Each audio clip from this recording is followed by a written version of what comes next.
How's it going, everybody?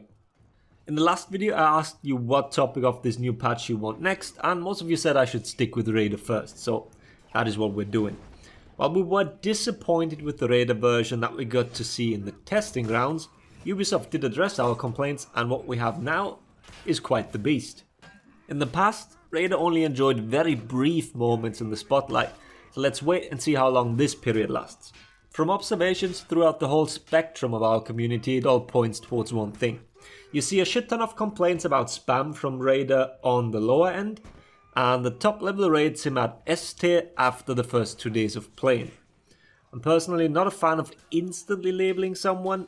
Last time with Sugar it also took a few weeks to properly realize what kind of monstrosity we have on our hands. And Raider similarly came somewhat out of left field in that regard. We didn't really expect such a strong rework to come out, but without a doubt, Raider is sitting with the big boys at the top level. I will go over the changes that he received in this patch.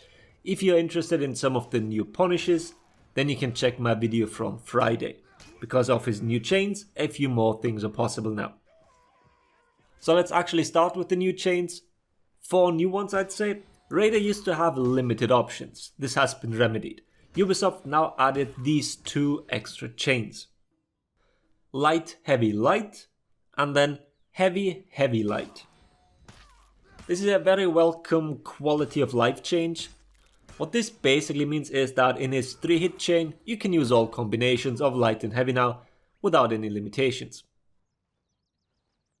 Then Neutral Zone now acts as a chain starter. This also means that you can go unblockable into unblockable.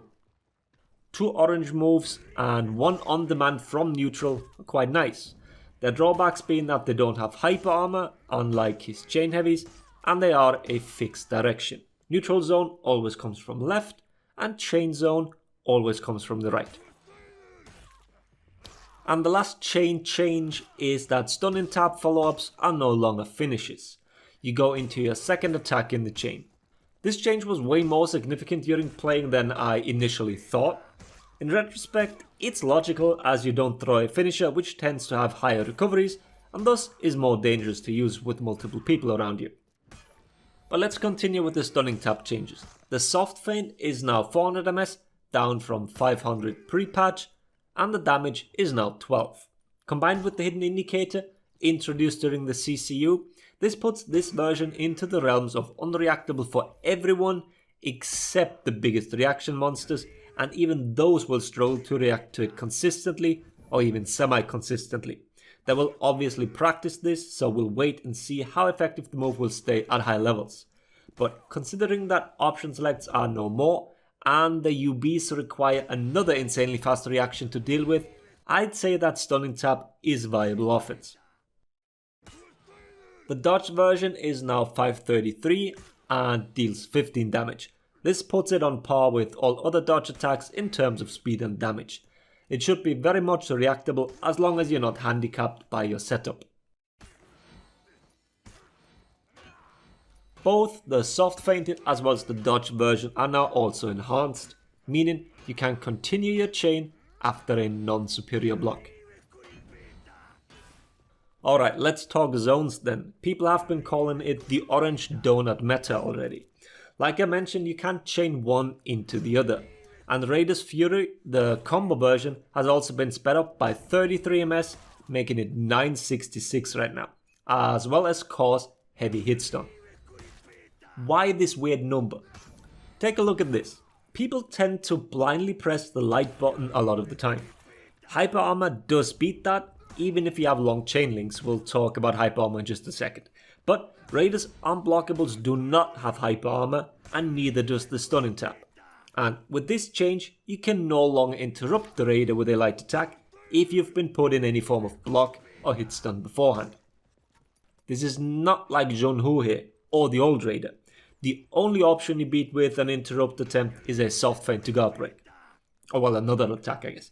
But the zone or the soft feint to storm and tap will beat your light.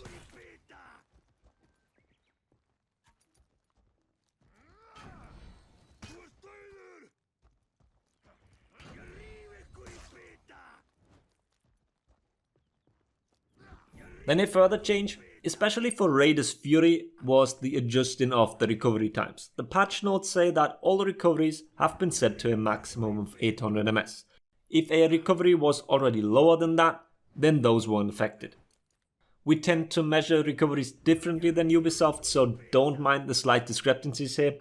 We're just trying to stay consistent with all the numbers we already have in the info hub.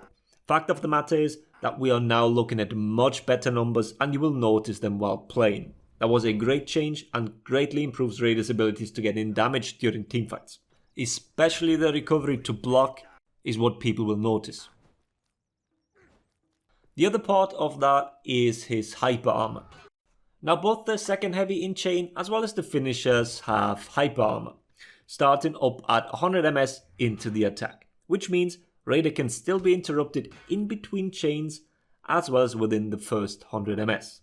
It is a total window of 300 ms. But the chances are rather low, it doesn't happen all that often.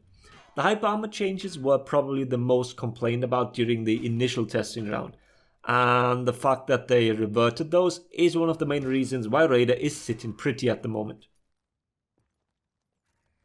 And then for the neutral heavy speeds and damage, as well as the top light speeds. Side heavies are now 800 ms and do 24 damage. And top heavies, they are now 900 ms and 27 damage.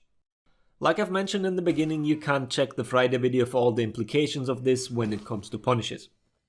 Other things that are often overlooked for faster attacks is that those also feint earlier. And earlier in this scenario often means more time to react to what your opponent does. 100 ms can mean that a guard switch is now possible for a block, while beforehand it just wasn't. And let's not forget the lights, they are all now 500 ms, even from top. Basically just the standard. And that should cover the changes. A rework with no new moves. Just new chains, altered hyper armor, highly improved recoveries, and then here we are, an insanely strong and fun hero. Well, fun is subjective and also twofold. Playing as and playing against are two separate issues altogether. How high on the tier lists he will creep remains to be seen, especially at the moment since Shugoki still has a few bugs to his name that need to be ironed out. But once those are fixed, who knows? The fact that he's a vanguard in a renowned meta where that is the most beneficial, and on top of that, a good feat selection, it's not all that surprising that he's valued highly. Unless someone performs literal magic with Orochi, I'd say Raider won the competition of best rework between the two. We'll keep an eye on this over the next couple of weeks. I am sure many of you have the need to tell me how horrible it is to fight Raider now, so please leave your need for validation down in the comment section. Having said that, I hope the video was helpful. Thanks for watching. Later everybody.